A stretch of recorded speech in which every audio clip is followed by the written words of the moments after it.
Hey you guys, it's Peter and welcome to my channel. Peter likes books. And I just did a review of the stacked mac and cheese sandwich at Panera Bread. And before that, I got my hair cut. And it is a beautiful fall day. There are clouds everywhere.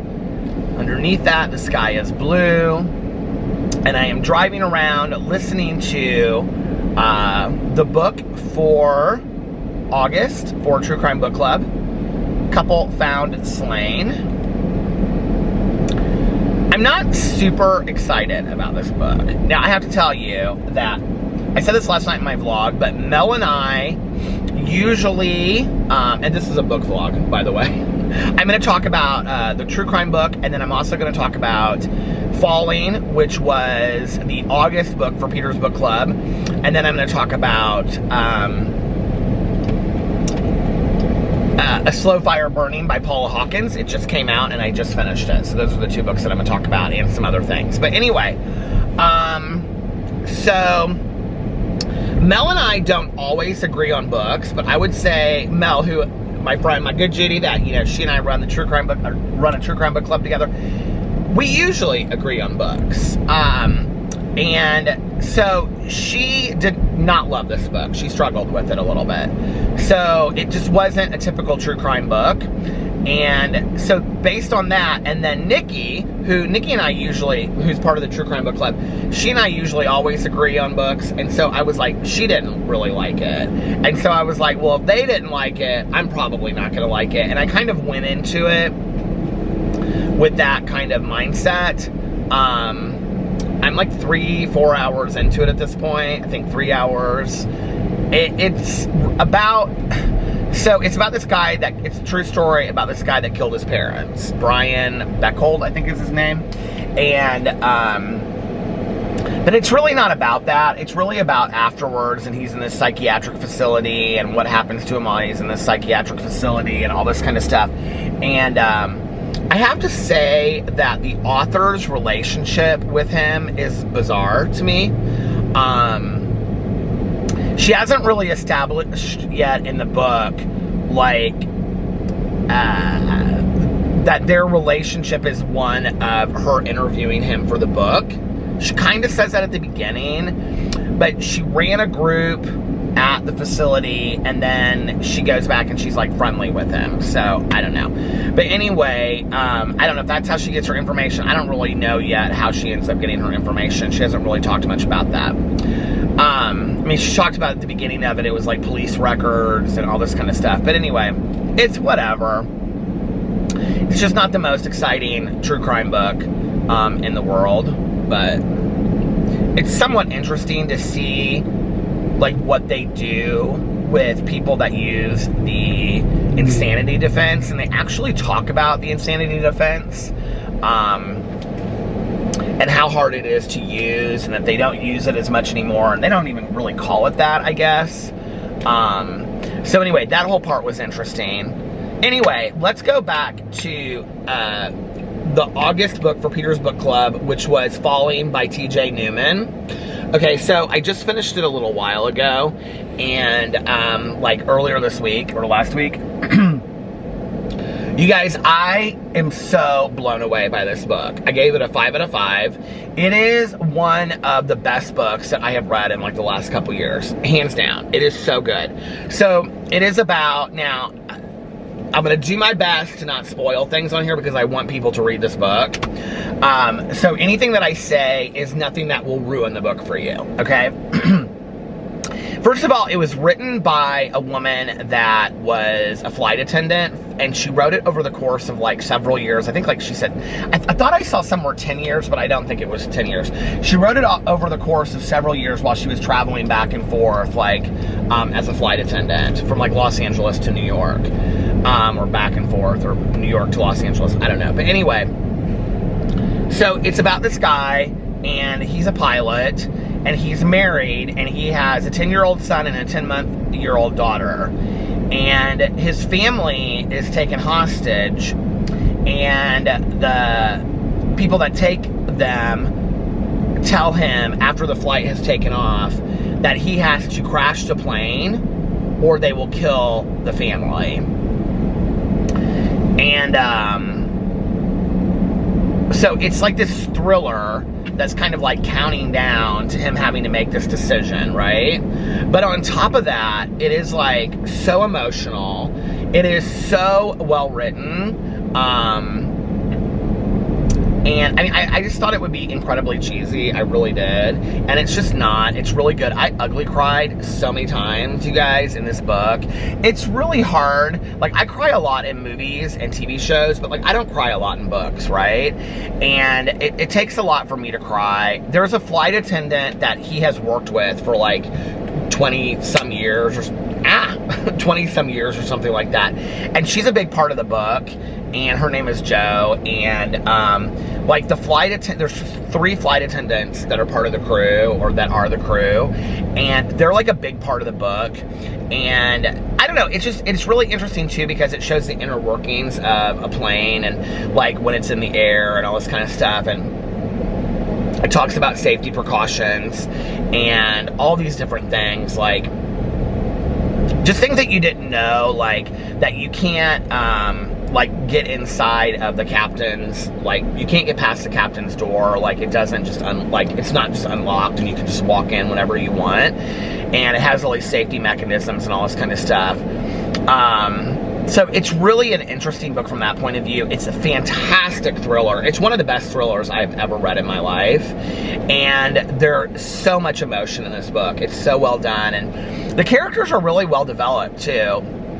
And it's not a long book. Like, I listened to it on Audible. The narration on Audible is fantastic. And it was like 8 hours and, I don't know, 20 minutes or something like that. So, if you're looking for a thriller and you missed Peter's Book Club in August, go listen to or read.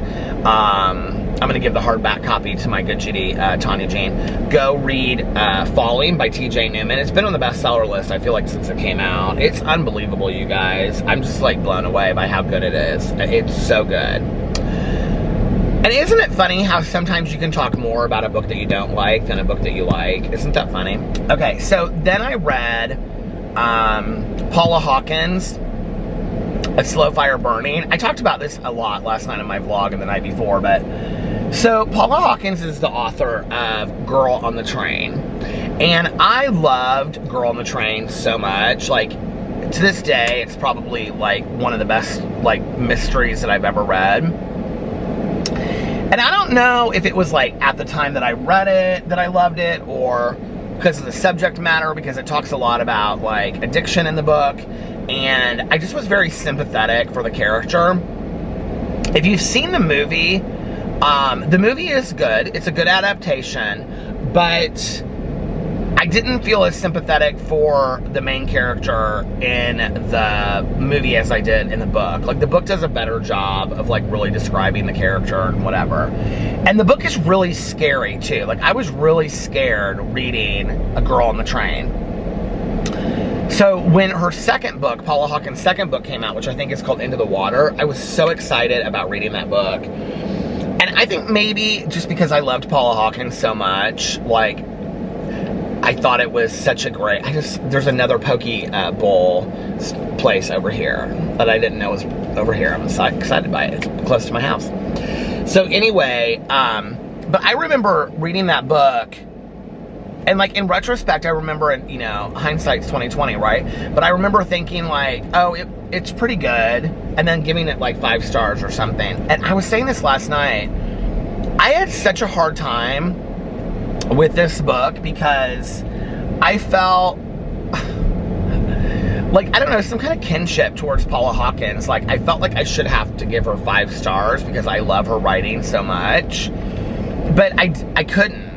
I thought, like, I even like pulled over to look last night to see if I had changed the rating, because I thought that I did, and gave it like 5 stars instead of 4, because I originally gave it 4 stars, and I was like, well, did I go in and change it back to, or change it to 5 stars, because I felt guilty about only giving it 4 stars, but I didn't. I kept it at 4 stars. The thing was this, it was a good mystery. It wasn't a great mystery. It was good, but like, I kind of had a pretty good idea of what was going to happen like halfway through the book.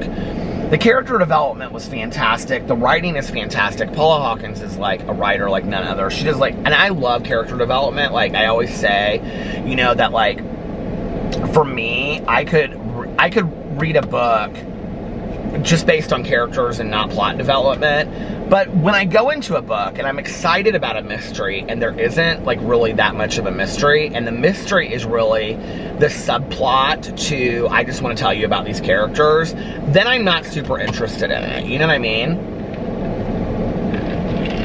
And that's what happened is I read this book and I was waiting for a great mystery from Paula Hawkins, and instead I got this subplot and just this character, it was just a character study kind of. So anyway, my good Judy Tanya Jean and I, she finished it last night. She and I were texting about it. So I was kind of comparing it to John Green. It's like, you know, and I went into a long thing last night on my vlog, so you can listen to my vlog about it too. It's at the beginning of my vlog. But I talked about how,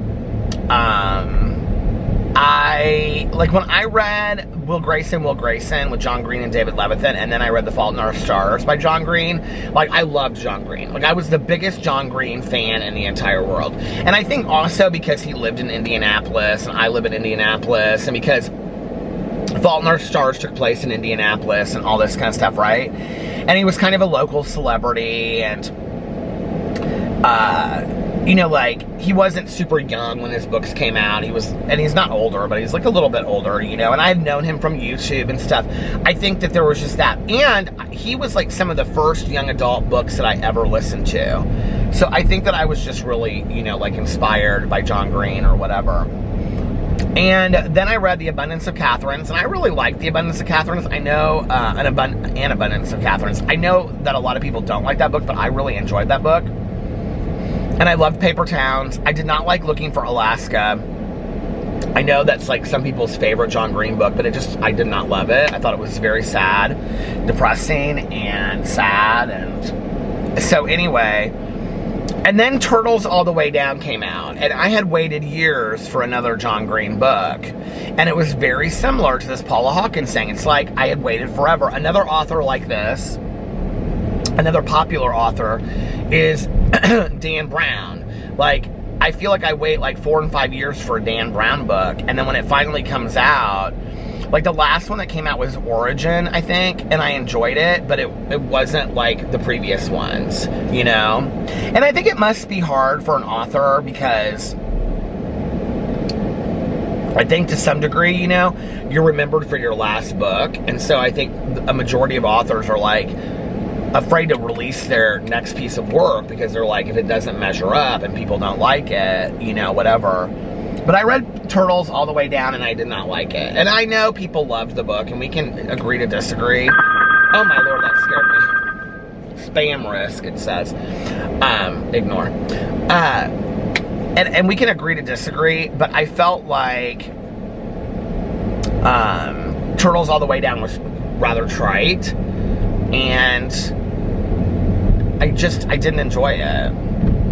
It took place in Indianapolis. I know all the places it references. It's mostly about this river here in Indianapolis, this like White River. And I know the area that he wrote about and whatever. And that was interesting, but like other than that, like I didn't think the characters were interesting. I didn't think the characters were well developed.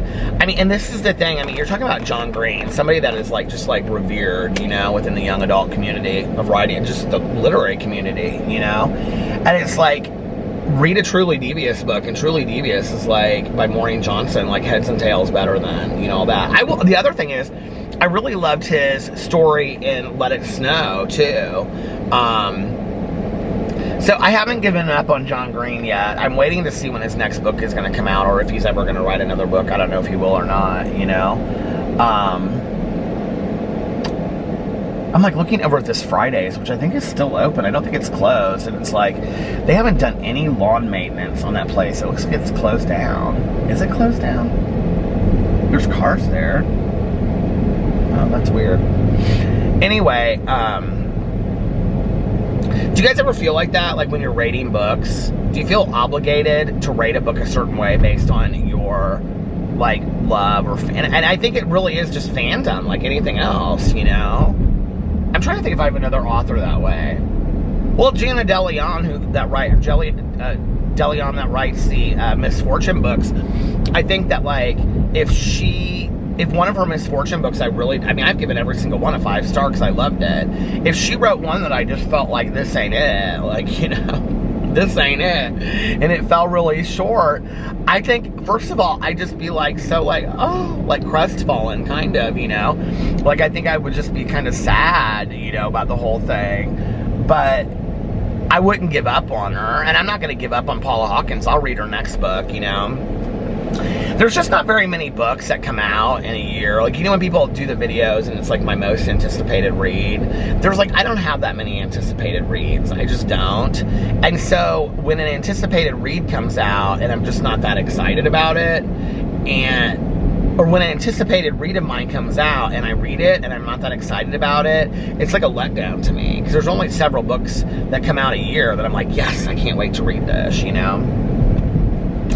I don't know. Anyway, let me know what you think. Have you read those books? Let me know what you think if you read